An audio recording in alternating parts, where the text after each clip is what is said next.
Nelson asked a really great question on a previous YouTube video.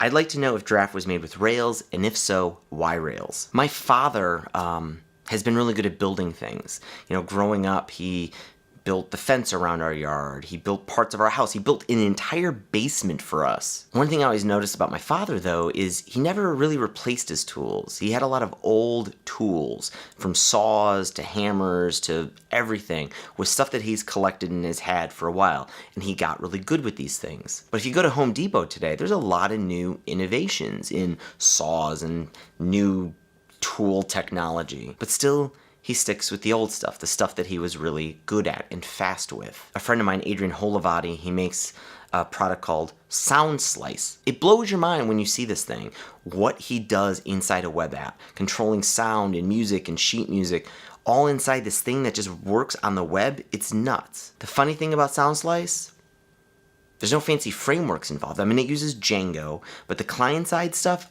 all pure JavaScript.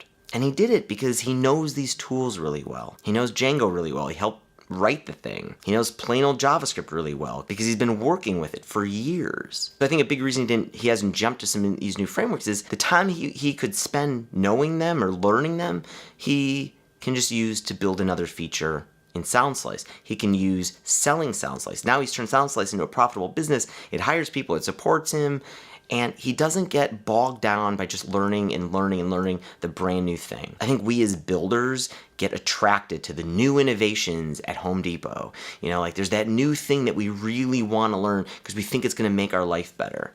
When often our life depends on getting stuff done really quickly and get it out the door into people's hands. So Draft is made in Rails, not because Rails is the best thing in the world, but Rails is something I've been using since like 2005 when it was, I think, a .12 release. So I know it really well. All I want to do with Draft was get this thing into people's hands and get this product momentum going so that I could make as many people happy as fast as possible. And if I was learning a new framework that I didn't know very well, I'd be so slow at it and I would have been bogged down. I wouldn't have been able to get the things into people's hands that they needed. I hope that helps, and hope you dig these videos. Thumbs up, subscribe if you're new here, and I will see you tomorrow. Bye everybody.